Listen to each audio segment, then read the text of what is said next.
নমস্কার, আশা করি সবাই ভালো আছেন। রাজস্থানে বাঙালিয়ানায় আপনাদের অনেক অনেক স্বাগত জানাই। আজকের দিনটা হলো মঙ্গলবার, সকাল এখন 9টা মতো বাজে। আজ আমাদের সকালের খাবার হবে চাউমিন। সকলের জন্য মা চাউমিন বানাচ্ছে, নিরামিষভাবেই হবে, বাদাম আর আলু দিয়ে। হলুদটা একটু কম দেওয়া হয়েছে, তার জন্য চাউমিনটা একটু ফ্যাকাশে লাগছে। আর চাউমিনের সাথে খাওয়ার জন্য শসা কুচিয়ে নিয়েছে মা, ওপর দিয়ে একটুখানি টমেটো কেচাপ ছড়িয়ে দিলেই হয়ে যাবে আমাদের সকালের খাবার একদম রেডি। চাউমিনটা আমাদের সকলেরই খুব প্রিয়, তার জন্য মাঝে মাঝেই সকালবেলায় চাউমিন করা হয় সকালের খাবার হিসাবে, নয়তো রাতের বেলায় কোনো দিন চাউমিন করা হয়। সকালে এইরকম হালকা খাবার খেয়ে তারপর দুপুরের জন্য রান্না বসানো হবে। সকালে খাবার খেয়ে ভাই গেছিল বাজারে সবজিপাতি আনতে। এখন এই সবজিপাতিগুলো সমস্ত আলাদা করে গুছিয়ে রাখছি। আমাদের এখানে যেমন ছোট গ্রাম হোক বা শহর হোক, সব জায়গাতেই সবজিপাতির জন্য বাজার থাকে, কিন্তু রাজস্থানে ছোট ছোট গ্রামে এরকম বাজার পাওয়া যায় না। লোকজন যারা সবজি বিক্রেতা আসে তাদের কাছে যে কটা সবজি পাওয়া যায় সে কটাই নিতে হয়, তাও খুব ভালো সবজি যে পাওয়া যায় তাদের কাছে এমনটা নয়। আর দূরে বড় বড় শহরগুলোতে সবজি মান্ডি থাকে, সেখানে পুরো ফ্রেশ টাটকা সবজি পাওয়া যায়। তাই রাজস্থানে যখন থাকি তখন আমাদের সপ্তাহের সবজিপাতিগুলো কাছের শহরের সবজি মান্ডি থেকে নিয়ে আসি, পুরো ফ্রেশ টাটকা।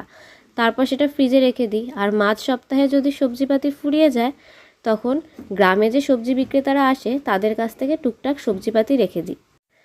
তবে রাজস্থানে কিন্তু সব রকমের সবজি পাওয়া যায় না। যেমন এই পটল, রাজস্থানে এতদিন ছিলাম টানা, কিন্তু পটল মাত্র একদিনই বাজারে পেয়েছিলাম আমরা।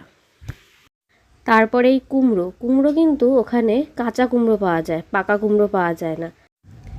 বেলা এখন 1টা মতো বাজে, আমি আর মা মিলে যাব কৃষ্ণনগরে। তাই নবদ্বীপ বড়ালঘাটের যে ফেরিঘাট রয়েছে সেখানেই চলে এসেছি। আর ওই যে দূরে ইস্কন মায়াপুর মন্দিরের চূড়া দেখা যাচ্ছে। ফেরিঘাটে এসে দেখলাম যে জেটির ওপর এক জায়গায় ঘোল বিক্রি হচ্ছে, তাই মা গেছে ওখান থেকে ঘোল আনতে। এক একটা গ্লাসে 20 টাকা করে নিচ্ছে। আর আপনারা তো সবাই জানেন যে নবদ্বীপের লাল দই খুব বিখ্যাত, সেই লাল দইয়েরই ঘোল পাওয়া যাচ্ছে এই জায়গাটাতে।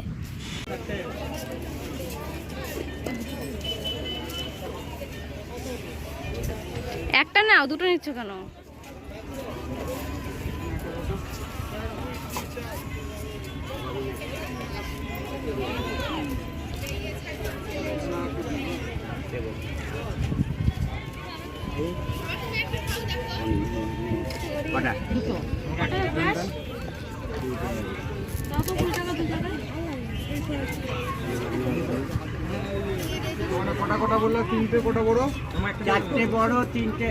এই যে এখানে জেটির মধ্যে ঘোলের গ্লাস হাতে নিয়ে পিছন ফিরতেই দেখি আমাদের নৌকা এসে হাজির। তাই তাড়াহুড়ো করে নৌকাতে উঠে পড়লাম আর এখন ঘোল খেতে খেতে নদী পার হচ্ছি।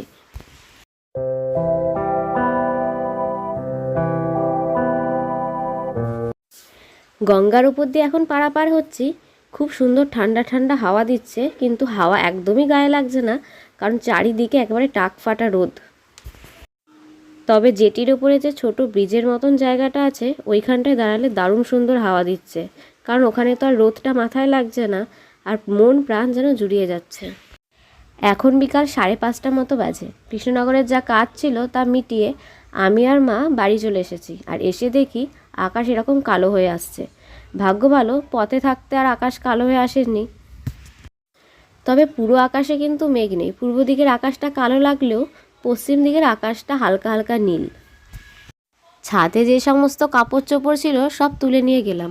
আর এই দিকের টপটায় চোখ পড়তেই দেখি যে গাছটা পুরো হনুমানে মুড়িয়ে খেয়ে গেছে। এই টপটাতে নয়নতারা গাছের নিচে ছোট ছোট টাইম ফুলের মতন একটা গাছ লাগিয়েছিল মা। দেখি এসে পুরো হনুমানে সাফ করে দিয়েছে। নবদ্বীপে এই এক জ্বালা, হনুমানের উৎপাত ভীষণ। রাজস্থানে যখন ছিলাম রাজস্থানে হনুমান খুব একটা দেখিনি আমি, তবে ময়ূরের জ্বালায় কোনো গাছপালা হওয়ার জো নেই। কোনো গাছ পুঁতলে পরে পাহারা দিতে হয় যাতে ময়ূর এসে খেয়ে না চলে যায়। আর আমার আগের ব্লগগুলোতেও আপনারা দেখেছেন যে ময়ূরকে বিস্কুট খেতে দিয়ে দাঁড়িয়ে থাকতাম, যে বিস্কুট খাওয়ার পর যেন ও চলে যায়, কোনো গাছপালা যাতে না খায়। যাই হোক, আজকের ছোট্ট ব্লগটা এখানেই শেষ করছি। দেখা হবে খুব তাড়াতাড়ি নতুন একটা ভিডিও নিয়ে। সবাই খুব ভালো থাকবে।